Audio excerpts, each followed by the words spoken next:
is the pulmonary trunk, which always opens, has a cut side facing this way. So I know this is the front of the heart. That makes this the left side. This is the right side. This is the left atrium. The left ventricle is going to be down here. The right atrium, see, they're not symmetrical. They're not side by side, like a picture would make it look. Right? So the right atrium here, right ventricle below it. We got the pulmonary trunk here. Directly behind it, and coming out of the top is the aorta. Now the aorta does have 3 branches coming out of it.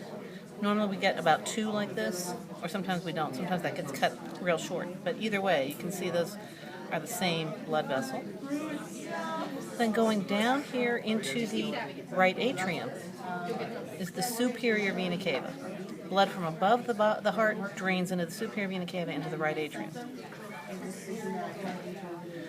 And on the back of the heart here somewhere, there it is. Blood from below the heart comes back to the right atrium through the inferior vena cava. Yeah, the model makes it look like it comes straight up. It really doesn't. It kind of comes along the back of the heart and ends up there. Now this is the left atrium. The vessels that go into the left atrium are the pulmonary veins. And they get cut very short usually, but usually straight on the back of the heart going into the left side. We open it up, say, okay, which side is which? Look at this outer wall here compared to here. Much thicker, left side, works harder. Much thinner, right side.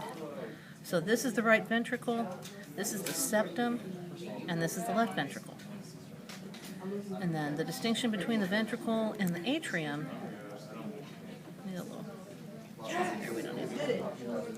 is the valve. This is actually a really nice dissection because you can see the valve kind of intact. On the left side we've got the bicuspid. This is the bicuspid valve.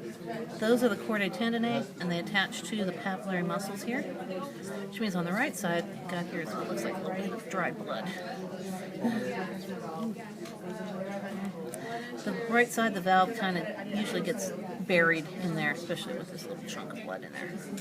A lot of blood. But there's our tricuspid valve and its chordae tendineae. The other 2 valves we're not going to look for particularly on here, even though, and I don't really see them very well. Okay, so let's do circulation. Right atrium. From the right atrium, blood goes through the tricuspid valve into the right ventricle. Then through the pulmonary semilunar valve into the pulmonary trunk and off to the lungs. Picks up oxygen. Pulmonary veins come back into the left atrium, through the bicuspid valve into the left ventricle, out the aortic semilunar valve to the aorta. Oxygenated blood goes around the body. Blood returns to the heart, ultimately in the 2 big vessels of the vena cava, superior from above it, inferior from below it. That's the whole journey.